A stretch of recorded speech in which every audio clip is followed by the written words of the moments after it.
My best friend blamed me for breaking her and the school bully up. She reported my violation during the college entrance exam, and my scores were cancelled. She got her wish and was admitted to Peking University, then cut ties with me. Years later, she returned to our high school as a distinguished alumna to give a speech, and I hid in a corner. Wah! When I saw the huge backdrop behind her start to collapse, I instinctively ran forward.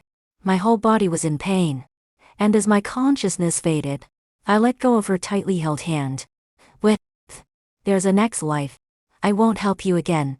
Afterward, we really did go through the life together. She and the school bully skipped class to attend concert, and even under the national flag. They used a public apology as an excuse to declare their love. They were intense and wild, like a wildfire sweeping through, leaving nothing behind. But I, following the promise I made to myself in my past life, kept my distance from Ella and focused on studying hard. She mocked me. You were never good enough. No matter how hard you study, you won't get into Tsinghua or Peking University. You're just wasting your time. Ella carried her memories of the previous life, dreaming of achieving both academic success and love. 100 days before the college entrance exam, and Devin got together. Photos of them kissing on the rooftop and the rain spread all over the school.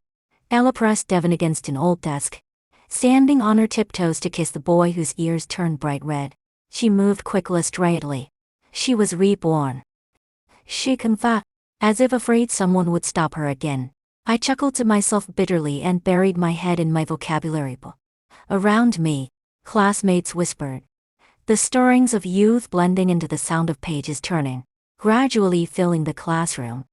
The student in front of me kept glancing back, casting admiring and envious glances at Ella, sitting next to me. Her textbook was propped up, her phone hidden underneath as she chatted with Devin. Her cheeks flushed, and she would giggle aloud every now and then. After several times, I grew impatient and frowned. If you're going to play, do it outside. Don't disturb others. Ella glanced at me, sneering inferently. It's not like I haven't studied before. What's the point of pretending to be all serious now? As if remembering something, and deliberately added, don't worry, as long as there's no violation in the exam, you'll definitely get into college this time. I bit my lip, gripping my book tightly as memories of the previous life flooded back, stabbing at my heart like needles, making it hard to breathe. In the previous life, after the English exam, I told Ella that I hadn't stopped writing the moment the final bell rang. But a few days later, I was informed that my English score had been cancelled. Someone had reported me for violating the rules, and the only person who knew about it, and my exam ID number was Ella. I confronted her, and she smiled even more mockingly than she did now. You can report my romance, but I can't report your violation. Dinah, this what you owe me. During the last semester of the college entrance exam, Ella complained to me that Devin was bothering her, distracting her from her studies. Not knowing she was only showing off, I told her mother, hoping to help her, leading to his transfer and eventual shift in affections. I never thought she would hold a grudge for that, nor did I expect that. In her mind, my future was less important than her love life. Suppressing the bitterness in my heart, I carefully imprinted the vocabulary words in my mind. In my past life, violating the exam rules was my fault. Trusting the wrong person was also my fault. I acknowledge it all. In this life, I must work twice as hard to make up for those regrets. Ella continued texting, her fingers flying over her phone screen. Her book had densely written notes on the left side, but the right side was completely blank. Ever since she was reborn, she hadn't listened to a single class or taken a single note. She was entirely focused on Devin skipping class to celebrate his birthday, faking illness to watch him play basketball. He even folded stars and wrote love letters for him during class. After the homeroom teacher caught her twice, had no effect. Ella's textbooks grew cleaner, and her surroundings more complicated. She no longer spent her days bent over her desk studying. Instead, she leaned against the hallway railing, chatting with a group of people. Her school uniform hung loosely on her body, the zipper open to reveal a limited edition Rendy brand with a huge logo underneath. Meanwhile, Devon brought her snacks and milk tea between classes. They flirted and basked in the sun together. Ella's face, bathed in sunlight, was relaxed and radiant, in stark contrast to the classmates inside, toiling away over their test papers. One day, while I was getting water, her new friends stopped me, with their arms slung over each other's shoulders. They grinned and asked, "Are you working so hard to get into Peking University or Tingshu?" I ignored them and walked past without a word. Behind me, I vaguely heard Ella's mocking laughter. The point of working so hard? At most, she'll end up at some teacher's college. In my past life, after my English score was cancelled, I ended up attending a second-tier teacher's college. Even if my English score had been included, my grades were still far from enough to get into Tingshu or Peking University. I was nowhere near Ella's level of intelligence. What took her half the time to absorb often took me twice or even 3 times the effort. In our previous life, no matter how much time and effort we both put into studying, I could only chase after her, always falling short. This is fate, Dinah. Ella once told me, no matter how hard you work, you'll never beat me flipping through a textbook. Hiding under her desk, painted her nails as she mocked me for wasting the second chance at youth. I didn't respond. Instead, I stuck a sticky note on the top right corner of my desk that read, "Heaven rewards diligence. Tingshu or Peking University. Either would do." I don't believe in any nonsense about fate. In order to have more time to study, I applied to live on campus. Years later, the daily routine of a 3-point line life became my norm once again. And Devon, on the other hand, were madly in love. They had minor fights every couple of days and big arguments every 3 days. Each time they quarreled, Ella would lay her head on her desk, crying and lamenting. Then she'd look up at the sky with a sigh, listening to sad love songs on repeat until Devon showed up with chocolate to make up, and they were back to being as good as new. After the midterm exam, I finally gathered the courage to approach the homeroom teacher and ask to change seat. The teacher sighed and pulled out the newly arrived report card. I glanced at the grades. I was ranked 10th, while Ella had dropped out of the top 100. In my previous life, Ella had never fallen out of the top 10 in our grade, and she had always been ahead of me. Ella's been struggling lately, the teacher said. You're our close friend. So how about not changing seats for now and keeping an eye on her? I immediately refused. Teacher, I've been finding it hard to study lately too. So I'm afraid I can't help her. I'd forgotten most of the material. Even though I crammed hard before the exam, I only managed to secure 10th place. Besides, Ella didn't need my supervision at all. She would prefer me to keep my distance from her and Devon. On the very first day of our rebirth, she had already warned me this time. Don't meddle in my affair. So, when I encountered Della's mother in the hallway again, I chose to remain silent. I'm sorry, Auntie, but I really don't know. Why don't you ask Ella? Because of this incident, I had become a so-called malicious best friend in Ella's eyes. She thought I was jealous of her and couldn't stand to see her happy. So I intentionally broke her up with Devon. I never imagined I would hear the most unflattering version of myself from my closest and most trusted friend. We had known each other since kindergarten, and I originally thought we would be lifelong friends. Ella's mother was relentless, her gaze sharp as she questioned me. Aren't you her best friend? You don't even know. I felt I had been slapped. My cheeks burning with humiliation and my heart aching. I shook my head in. As the elevator doors opened, broke free from her grasp and rushed out. Just as Ella wished. I didn't say a word this time. From now on, I would keep my distance from everything related to her. I would maintain my boundaries and watch from the sidelines. I would focus on respect and understanding, but I wouldn't interfere. Even if I managed to do all this, and Devon's issues still couldn't be hidden. The day after the report cards were distributed, she was called in with her parent. When I went to the office to find the homeroom teacher, she was talking to Ella's parent. Ella stood beside them, nonchalantly fiddling with her newly done black manicure. I placed the collected test papers down and just caught her shamelessly making promises. I won't let it affect my study. Scoring over 600 or 700 in the college entrance exam is no problem. The teacher looked at her with an expression of disbelief, trying to sincerely advise her against being blindly confident. Unfortunately, Ella was unyielding and wouldn't listen. We had both experienced the college entrance exam once, and the questions were all too clear. As long as she remembered the original questions and noted down the answers before the exam, a perfect score was possible. I lowered my gaze, preparing to slip away quietly when the teacher called out to me, "Look at your good friend Dinah. She's never fallen out of the top 10. You should learn from her." That statement seemed to hit a nerve with Ella. She flared up like a puffed-up cat, glaring at me defiantly. I didn't take it seriously. If I did, she wouldn't even be fit to carry my shoes. The moment she said this, all the teachers in the office looked up at her. Her parents' expressions changed too. Her father quickly admonished her to stop talking nonsense. Ella's mother, under the weight of every honest gaze, looked embarrassed and awkwardly apologized to me. "Dinah, please don't take it to heart. Ella's upset because she didn't do well on the exam, and you should understand as her good friend." I remained silent, nodded to the teachers, and returned to the classroom. Before long, Ella stormed into the classroom and swept everything off my desk onto the floor. "Why is it always you? What are you even worth to compete with me?" She pointed at me, her eyes red as if she had been crying. I hadn't even processed what was happening when Devin chased in after her.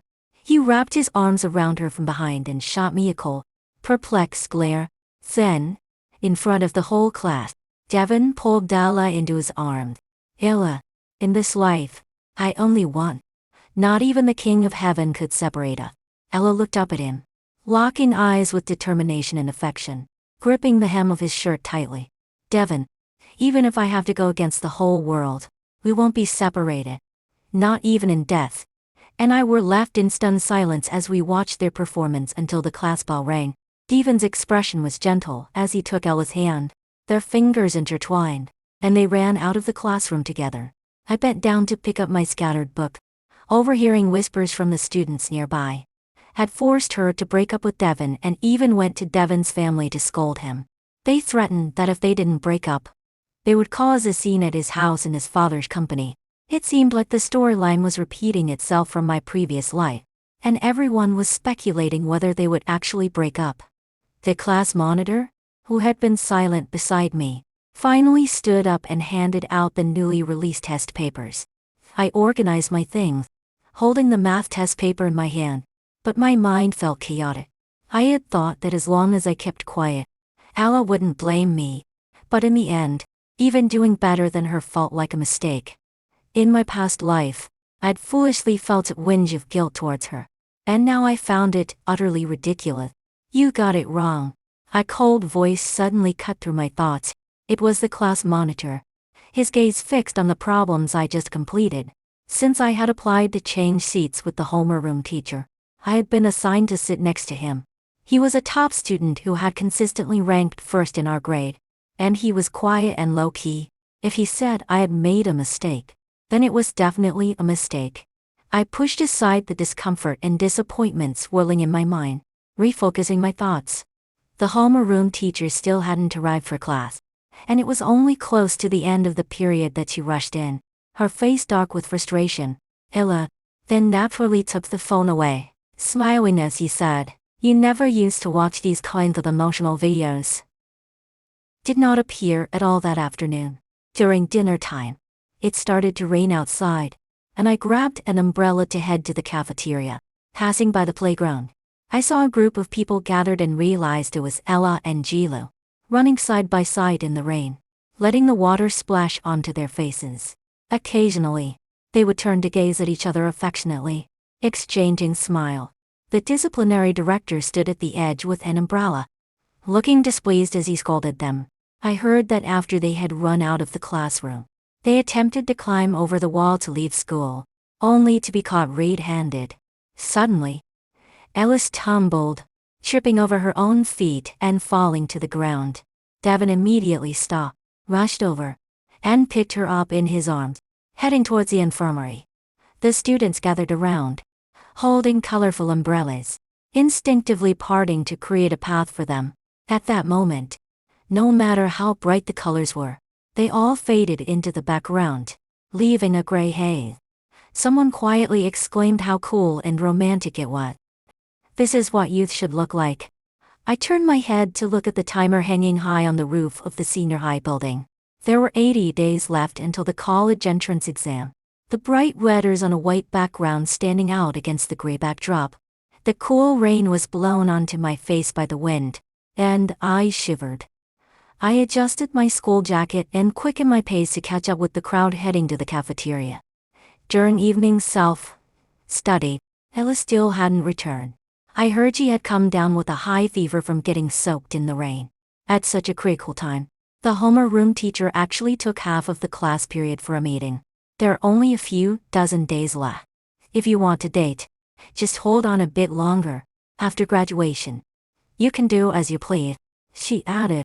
Of course, if you really want to date, I can't stop you. There was a flash of regret in her tired eyes. Your future is your own. I hope you take responsibility for your future and for each other's futures. The noise that Ella and Devin had caused recently had stirred many students, and some were eager to join in.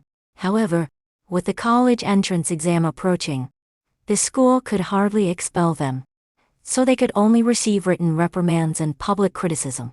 During the flag-raising ceremony on Monday, Ella and Devin, who had been missing for several days, stood on the platform with their own written reflections in hand. Sporting a light yellow-colored hairstyle, casually took the microphone, but he was there to apologize. I'm sorry for interrupting everyone's studies. I promise I won't show off my affection in front of you all again. As a rich second-generation kid, had divorced and nobody cared for him. So he spent his days getting into fights, partying, and racing with outsiders. For him, being reprimanded was nothing new, and he even seemed a bit proud of it. I stood in the front row, focused on my pocket-sized collection of mistakes, indifferent to the farce happening on stage. It wasn't until Ella began to speak that I looked up and was instantly stunned. She had put on makeup, her eyelashes thick and lush, and black eyeliner traced a graceful curve from the corners of her eyes. The originally loose school uniform pants had been altered into cropped trousers, revealing her slender, fair ankles and matching sneakers.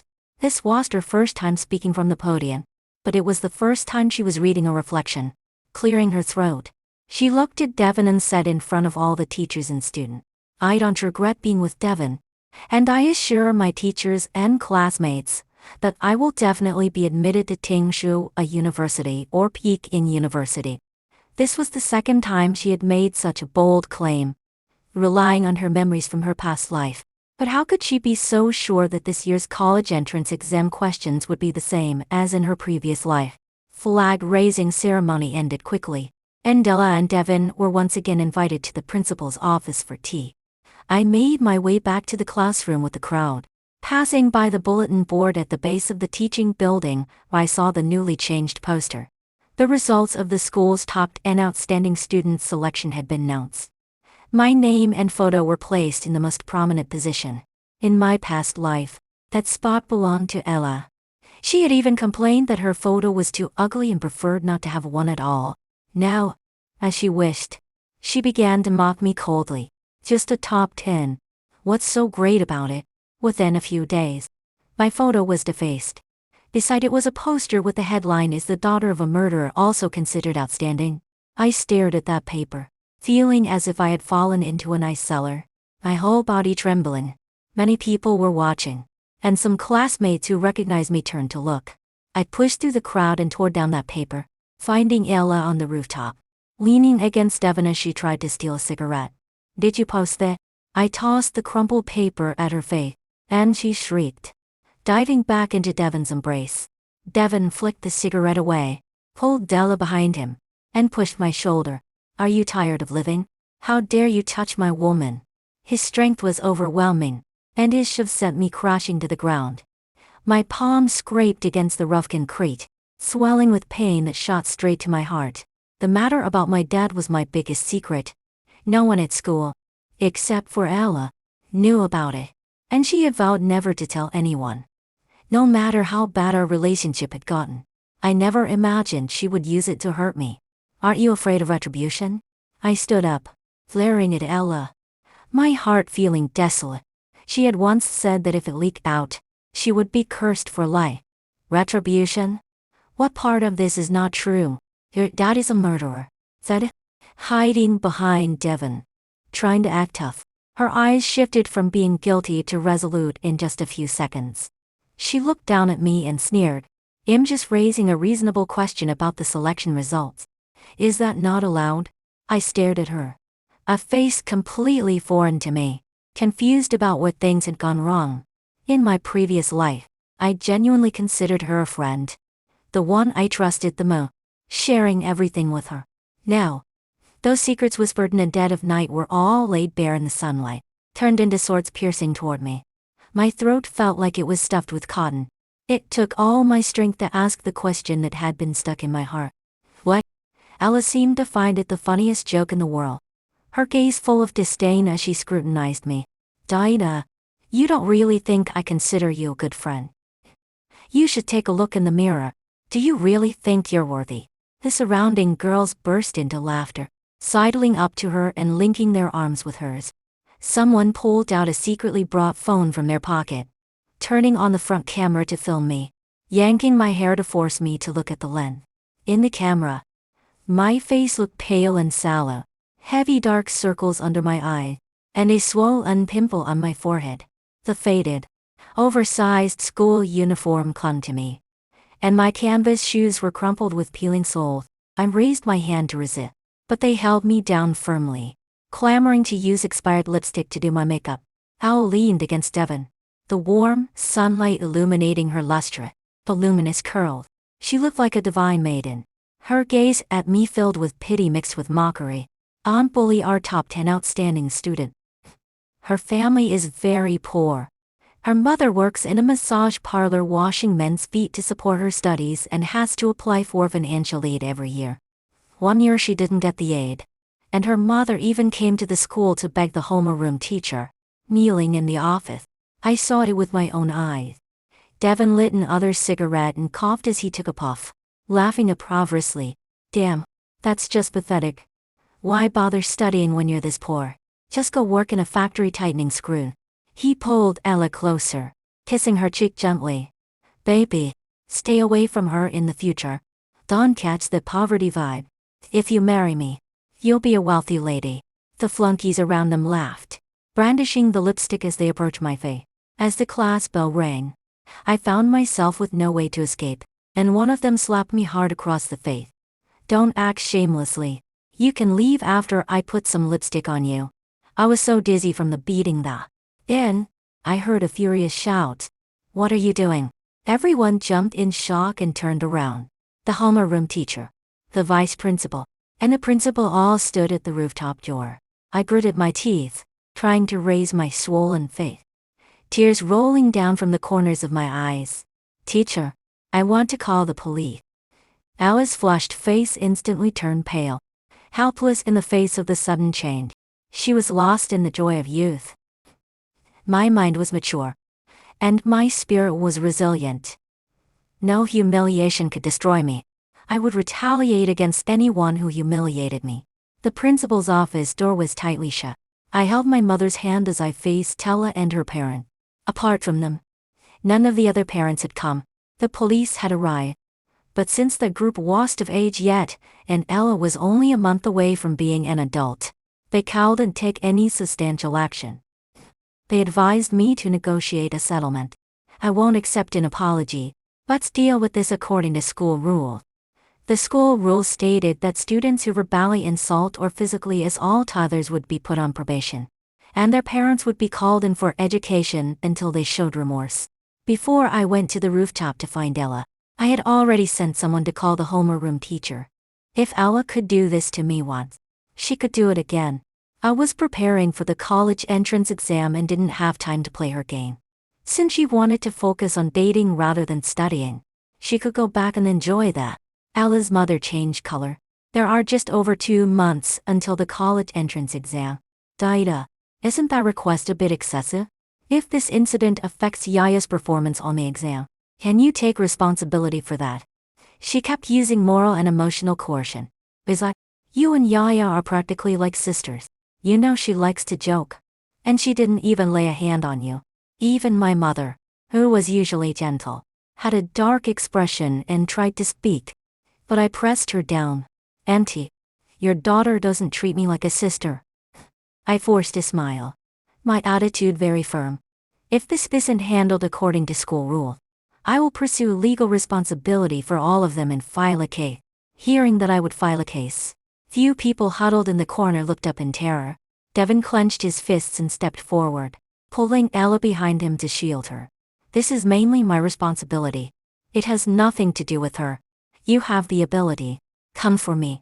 Ella wasn't afraid at all. Instead, she pushed Devin aside and provoked me in front of the police. Who are you trying to scare? If you want to file a case, go ahead. If you can, I'll throw us in jail. Finally, even the police couldn't take it anymore and loudly reprimanded them. Giving a brief legal education, the two of them were scolded thoroughly, reluctantly accepted school discipline, and were taken back. I escorted my mom to the school gate, and she still couldn't understand. What happened to that Ella girl? She used to seem so well-behaved and sensible. She advised me to study hard, and not get too close to her in the future. Not only would I not get close to her, but I also wished I wouldn't see her ever again. Even felt a bit embarrassed for having known her before and for having gone in and out together. Without Ella and Devin in the school, even the air felt much fresher. I felt an emptiness inside. The air I breathed turned into a raging cold wind in my chest, and I once lay on the same bed, dreaming of the future. We promised to attend the same university, graduate together, make money and build our careers, and be each other's bridesmaid. Our partners would also become good friends, and our babies would be close friends like us. Finally, we would hold hands, live in a nursing home together, and dance square dances with some handsome old men. I once vowed to be Ella's best friend for life, considering her more important than myself. In the end, everything was fake, just my one-sided wishful thinking. The hole in my heart grew bigger with the cold wind, yet I remained calm on the surface. A homeroom teacher told me that the school would issue a formal notice, and my father's situation wouldn't affect me. My spot as one of the top 10 outstanding students was approved at multiple levels within the school, and there was no issue whatsoever. I returned to my seat, holding my head high despite the strange looks from my classmates. The study committee member, who had been diligently working on exercises, turned around and glanced at me. His gaze lingered on my still swollen right cheek for a few seconds. Then he took out a few test papers from his desk and placed them in front of me. I stared at the paper, which were cleaner than my face, and suddenly, the cold wind inside me stopped. Taking a deep breath, I resigned myself to focusing on the test papers, completely unable to think about anything else. As the countdown to the college entrance exam stopped at 40 days, the last joint exam results of the city were released. I scored 660 points, better than any score I had in my previous life. On the same day, Ella also returned to school. Just last weekend, when I had just returned home, Ella's parents came to my door, bringing gifts and supplements they had bought for me. They pleaded with me to forgive Ella and let her return to school. She stayed at home for a month, refusing to study and instead finding ways to sneak out every day to meet Devin. Her parents scolded her and even hit her, but it was all to no avail. Ella even resorted to self-harm to threaten him, using a small knife to cut her skin and leaving deep and shallow scars on her arms. If they dared to force her to break up or cause trouble for Devin, she threatened to show them what death looked like. Immensely, she got her wish by completely locking herself into a relationship with Devin. Dinah, I beg you, let Yaya return to school. I'll make sure she lives on campus like you and stays far away from that boy, Ella's mother said, tears welling up in her eyes, her face looking even more haggard than a month ago. In fact, Ella's family situation was also ordinary. Her run a breakfast shop at the entrance of their neighborhood for over a decade. They worked from dawn to dusk to earn money to support Ella's education, giving her the best they could. In the past, Ella's mother would brag about her daughter being a top student and no one liked to ask my mom about my grade. After learning more about my situation, she would generously wave her hand, asking Ella to help me improve my grades, believing that I was naturally inferior to her daughter. Even now, she was full of hope as she held my hand, imagining a bright future. Once our Dinah gets into a good university, we'll definitely invite you and your mother to a big feast. I almost couldn't help but laugh, relieved that she didn't have memories from my past life. Otherwise, it would have been very awkward. In my past life, after Ella got into Peking University, she severed ties with me, and Ella's mother blocked me on WeChat. Even though we lived door to door, she never acknowledged me again when we crossed paths in the hallway. If that's the case, then let them see how their daughter is nothing but a failure. I agreed to their request, but on the condition that Ella's letter of assurance must be posted on the bulletin board until the college entrance exam was over. The day before returning to school, I gathered all the things related to Ella from my home. I initially intended to return them, but when I arrived at her house, I heard a heated argument inside. Ella had stolen her family's bank card to help Devin raise money for a motorcycle. It's 100,000 yuan. When I earn 1 million a year in the future, I'll pay you back 500,000. And you can consider the 400,000 as interest, she said impatiently amid her mother's cries and her father's scolding. In my past life, she graduated from university and entered an investment bank, and her prestigious university degree was her ticket in. Plus, with her beauty and outstanding ability, she indeed earned 1 million a year within a few years. She wouldn't care much about those old things left with me. I turned around and left the apartment building, throwing the bag I was holding into the trash can. After returning to school, Ella found me immediately. What years of scoring so high? Can you remember all the exam questions for the college entrance exam? She leaned on the table. The most eye-catching ones were the initials of her and Devin's name. Underneath the tattoo, one could still see scars of varying depths. Devin's arms were also in a similar state. I had seen it in the QQ space she posted. The others looked at with disdain, were for them a badge of honor in love. When she saw I was ignoring her, Ella leaned in closer and deliberately lowered her voice. If the two of us use our memory, we can piece together all the exam questions. Tengsha and Peking University will be at your fingertips. With the college entrance exam approaching, she finally started to panic. Unfortunately, she couldn't remember all the exam questions from that year. She could only come to me. I didn't even bother giving her a spare glance, and instead pulled out a vocabulary sheet to study. She wanted to say something else when the homeroom teacher entered the classroom. Upon seeing her, "If you're not studying, don't disturb your classmates," Ella rolled her eyes, unwilling to accept it, straightened up, and sarcastically remarked as she left, pretending to be so noble, "You'll definitely come begging me." I didn't know where she got her confidence from. I'd never said that I needed that test paper. She seemed to be more desperate for it, spending every day staring at a blank sheet of paper in deep thought. In 10 days, she managed to remember half a sheet of exam question. The subjects all mixed up with no order. During this time, she came to see me why, but I still refused to say anything. That night, I found myself locked out of the dorm.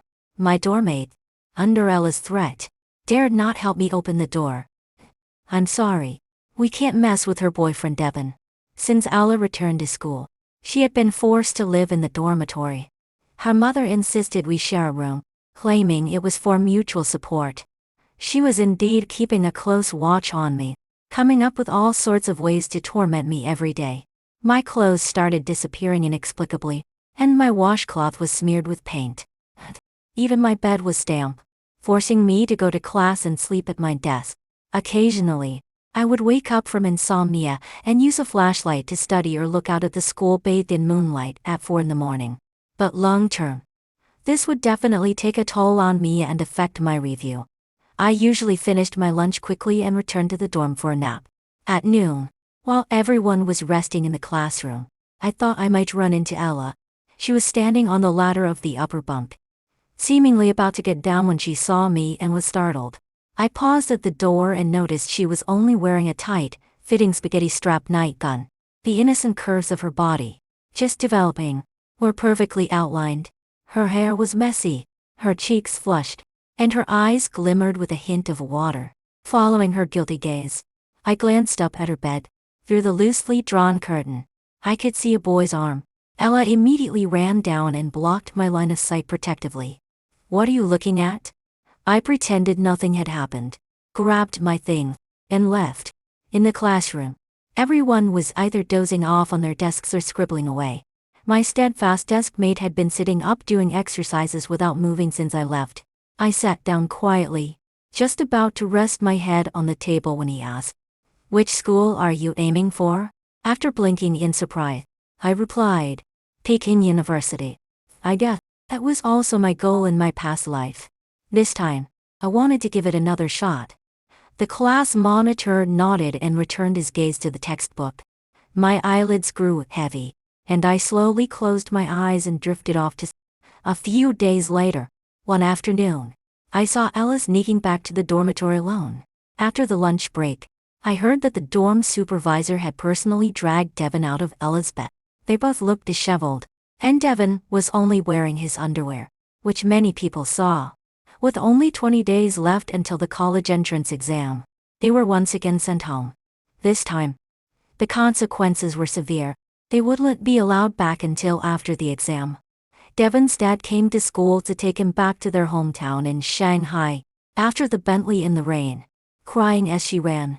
Eventually, she fell to the ground, letting the rain soak her completely. She looked just like the heroine in a coming-of-age novel. A few days later, the homeroom teacher privately asked me if I knew Ella's whereabouts.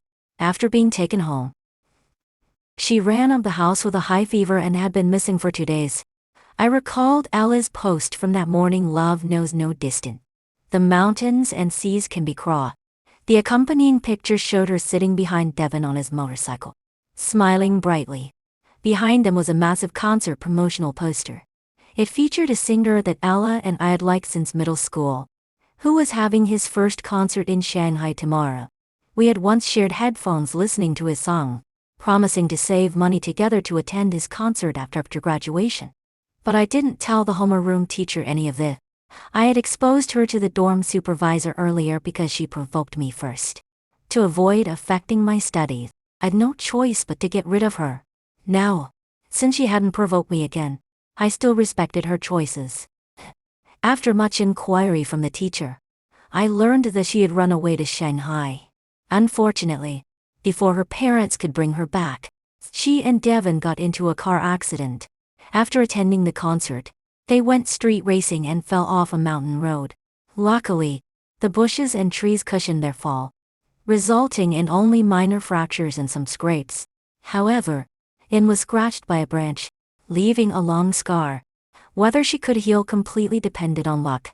Otherwise, she would have to spend a lot of money on cosmetic surgery. When I returned home to get a change of clothes, I heard her at home screaming and crying. Eventually, Devin came over and swore in front of her parents that he wouldn't abandon her. "I love you for who you are. No matter how you change, you'll always be the most beautiful in my eyes." Ella finally stopped crying and returned to school 10 days before the college entrance exam. Wearing a mask, she walked with her head held high, like a victorious general, arm in arm with Devin. The followers around her called her Sister Yaya, admiring her courage in pursuing love, saying, "Youth is meant to be lived wildly. Unlike some people who only know how to bury their heads in their book. It's so boring. I'd rather die than be with someone like that." Some others chimed in, huddling together and laughing lewdly. I walked past, pretending not to hear their veiled insults, but I was still chased down by Ella's little minions halfway. They dragged me to a rental place 200 meters away from the school, sat on the sofa while Devin played video games in the bedroom. The room was filled with a homely atmosphere, and it seemed they had been living together for a while, keeping it a secret from everyone. Once it was just the two of us in the living room. She slapped a piece of paper and on the pen down on the coffee table. "Either write down the exam questions now, or we'll be locked up together until the exam ends. Neither of us will get to do well." She didn't even bother to put on an act anymore, holding a cigarette in her hand, looking just like a street thug. The girl who once shone with warmth and brilliance, like the morning sun, was nowhere to be found. I smirked sarcastically, sat at the edge of the sofa, and began writing down all the questions. Ella had always been a natural when it came to studies, never keeping a record of wrong and swore she would just throw them away. Unlike me, I had more than 10 notebooks filled with wrong answers. And I had organized all the college entrance exam questions as well. That she was scratching her head over and couldn't recall, I'd already gone through countless times in my mind. In less than 2 hours, I'd written down all the exam questions for every subject from my past life. I thought you were so noble. You've probably memorized them all already, Alice said as she slowly read through what I wrote, revealing a smug smile that I'd already anticipated. I didn't refute her, and simply set down my pen and laughed. She looked at the questions I had written, her smile growing increasingly arrogant. Of course, she didn't see the expression of mild amusement and disbelief on my face. After that, I'm not sure how Ella convinced Devin, but he actually believed that was the real exam content. In the last few days, they desperately memorized those sheets of paper filled with answers. It wasn't until the moment they walked into the exam room that Ella finally satisfiedly tucked away those crumpled sheets. Dinah, once I get into Tsinghua or Peking University, if we become alumni, we can still be friends. I smiled at her and took a deep breath as I walked into the exam room. In the first language exam, I opened the test paper and stared at the first question. I was momentarily stunned. Then a smile broke out on my face. 2 days of exams passed by in a dreamlike blur. As I entered the classroom, Ella rushed over, gripping my shoulders as if she were mad. Why is it different? How could this happen? Her face was filled with disbelief as she questioned me over and over again. The college entrance exam paper was completely different from my past life. She had memorized it for nothing. I calmly watched her go crazy as the pride in her eyes shattered piece by piece. You all alone. Then, why didn't you remind me? Realizing she wouldn't get a satisfactory answer, she started to conjure up conspiracy theories. Just like before, when the result wasn't what she wanted, it was all my fault. You said to get as far away as possible and not to meddle. I sneered, pushing her hand away and retorting with her own words beside. You're so much better than I am. While I didn't believe in fate, I believed in cause and effect. You reap what you. Since her rebirth, she hadn't taken her studies serious. But I had. The practice tests given by the teachers had changed, and many questions and types. And remember from my past life, fate was shifting. Just like our rebirth, changing little by little. The current situation was entirely due to her own choices. Ella stood there stunned, her eyes wide open, as she stared at me. I didn't know if she was reflecting on how her glorious past had turned into nothing or if she was thinking that the promises she had made were now a joke. I packed my desk and walked out of the classroom. White sheets of paper fluttering down from the rooftop like snowflake. Youth surged to life at that moment, even as the countdown to the college entrance exam reached 0. I went home, changed out of my school uniform, put on a dress and makeup, and went out to party all night with new friends. The next day, I boarded a train to Dali and spent a month traveling north along the Yan'an-Tibet route. The next time I saw Ella was at my graduation banquet. She sat beside her parent, Ben looking like the good girl she once was. When my mom pulled me over to toast, I could see the embarrassment and discomfort on Ella's and her parents' faces. I still remembered when they had promised to treat us to a grand meal. Now they were the ones attending my banquet. I scored 690 on the college entrance exam. I was the top student, but it was enough to get into Peking University. Ella, on the other hand, I hope, didn't even score high enough for a vocational school and was preparing to retake the exam. But she was so well known at our school that no teacher was willing to take her back. And Devin were both trying to find a way to transfer to another school. Dinah has always been diligent and hardworking. Auntie knew you would definitely get into a good school, unlike our daughter, Ella's mother said with genuine envy in her eyes as she pulled a thick red envelope from her bag and handed it to me. Since school hasn't started yet, could you help Yaya catch up on her studies? We'll pay you market rates for tutoring. I held the envelope and looked at Ella, expecting her to explode in anger like before. Then, she didn't get mad.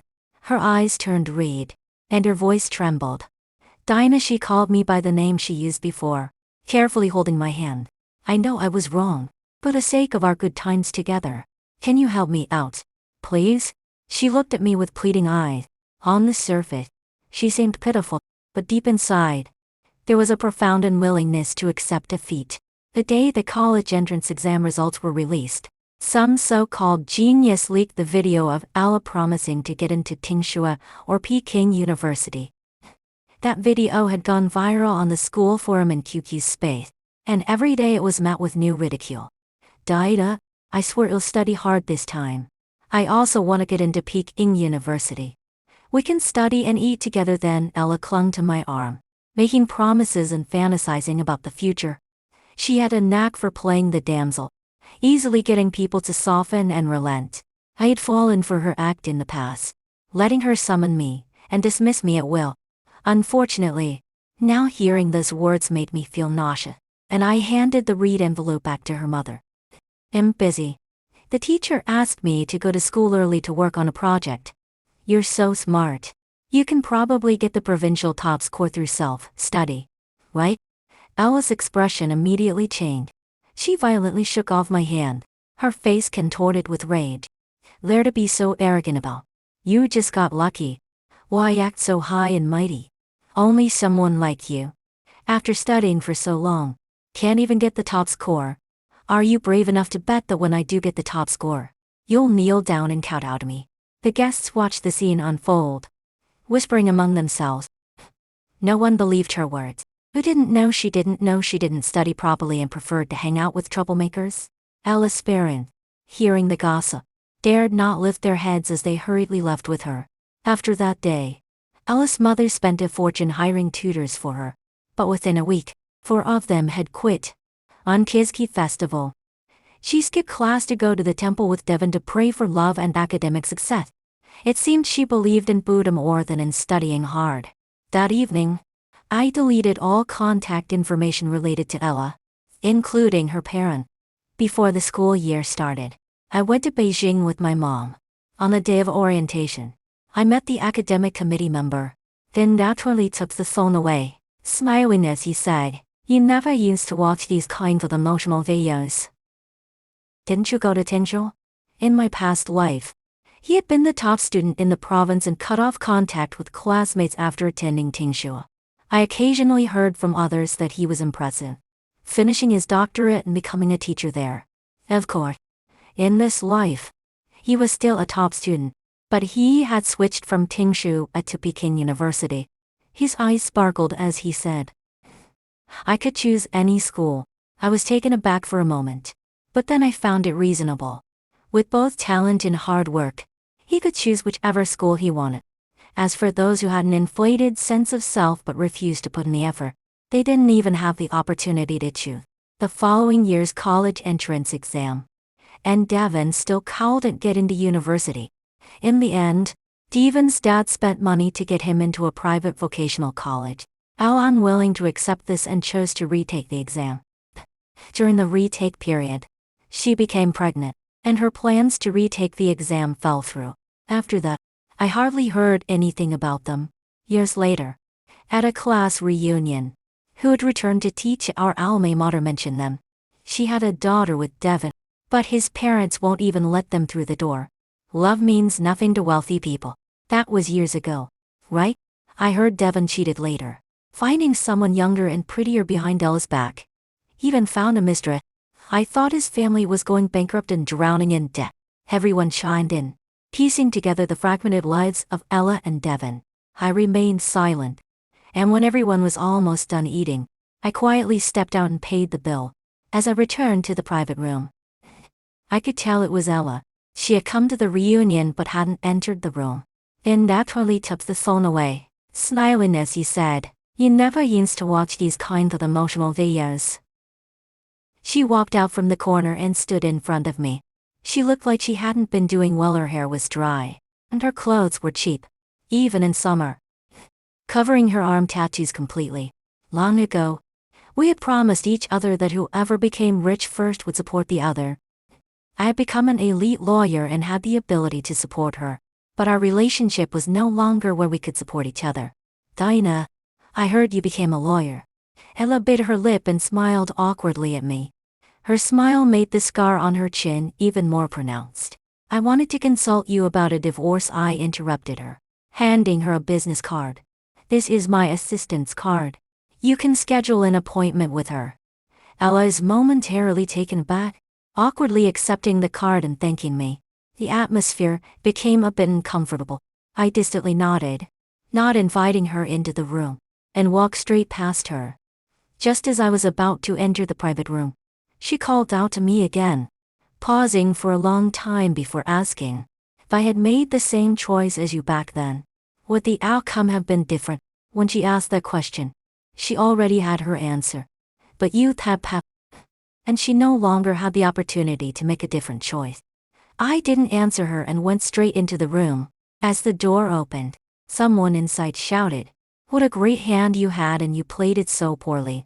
You deserve it." In the end, Ella didn't come back to consult me about the divorce. She asked my assistant and found out that my consulting fee was $30,000 per hour. On another day, I attended a concert. A client knew I had liked a certain popular singer for many years and gifted me 2 VIP tickets. That evening, I sat in the best seat, with an empty space next to me. The cameras swept across the crowd as everyone hugged tightly and screamed with abandon. I quietly listened to the pop songs that had been all the rage a decade ago. The endless exam papers, vocabulary lists, and tests that filled my memories had transformed into a golden haze. That was my youth, neither passionate nor hysterical. I was diligent and steady, taking each step carefully and working hard to obtain everything I desired.